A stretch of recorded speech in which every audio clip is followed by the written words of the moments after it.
Welcome to Smart Stock Watch, your go-to channel for in-depth financial analysis and insights. Today is May 8th, 2025, and we're diving into Royal Gold's latest earnings report for the first quarter of 2025. Joining us is John, a senior analyst from Smart Stock Watch. John, thanks for being here. Thank you for having me. It's a pleasure to discuss Royal Gold's performance, especially given their record-breaking earnings this quarter. Revenue and profitability overview. Let's start with the top line. Royal Gold reported a revenue of $193.4 million for the first quarter of 2025, which is a significant increase from the previous year. John, can you elaborate on this performance? Absolutely. The revenue growth was primarily driven by higher average prices for gold, silver, and copper. Additionally, increased gold sales from Pueblo Viejo and higher production from Peñasquito contributed to this impressive top-line growth. The net income also saw a substantial rise to $113.5 million, reflecting strong profitability. And what about their earnings per share? Royal Gold reported an adjusted EPS of $1.51, which is a solid beat against the analysts' forecast of $1.37.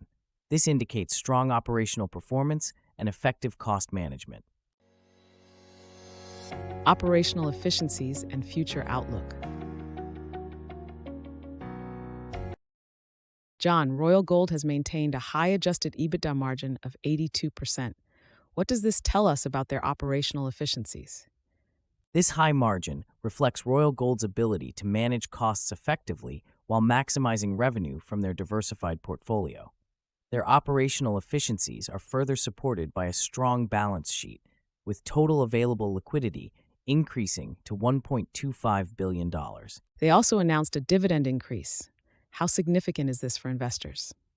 The 12.5% increase in their quarterly dividend to 45 per share is a positive signal to investors, indicating confidence in their cash flow and future earnings potential. Additionally, their new gold stream agreement at the Xavantina mine further strengthens their growth prospects. Strategic initiatives and market developments. Royal Gold has been active with strategic initiatives. Can you tell us more about their recent developments? Certainly. They entered into an additional gold stream agreement at the Xavantina mine, which is expected to enhance their long-term revenue streams. Moreover, production guidance at key assets like Mount Milligan and the Cortez complex remains unchanged, indicating stability in their operations. And what about the Andacalo mine? Teck Resources reported a significant increase in gold production at the Andacalo mine, which is expected to continue throughout 2025.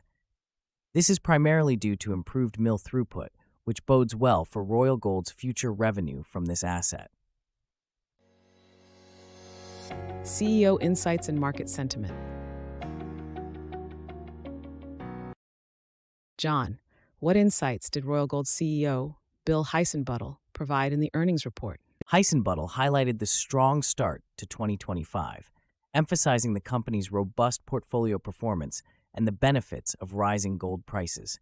He also noted the uncertain economic conditions, but expressed confidence in Royal Gold's diversified portfolio and strong liquidity position. How do you think the market will react to this report? Given the record earnings and positive outlook, the market sentiment is likely to be positive. Investors will appreciate the strong financial performance and strategic initiatives, which should support a favorable share price reaction. Key takeaways. In summary, Royal Gold has delivered an outstanding performance in the first quarter of 2025, with record earnings and a strong financial position. Their strategic initiatives and increased dividend highlight their commitment to delivering value to shareholders. Thank you for joining us, John. Thank you for having me. It's been a pleasure discussing Royal Gold's impressive results. Thank you to our viewers for watching. If you enjoyed this analysis, please like, share, and subscribe to Smart Stock Watch. We'd love to hear your thoughts on Royal Gold's performance in the comments below. Until next time.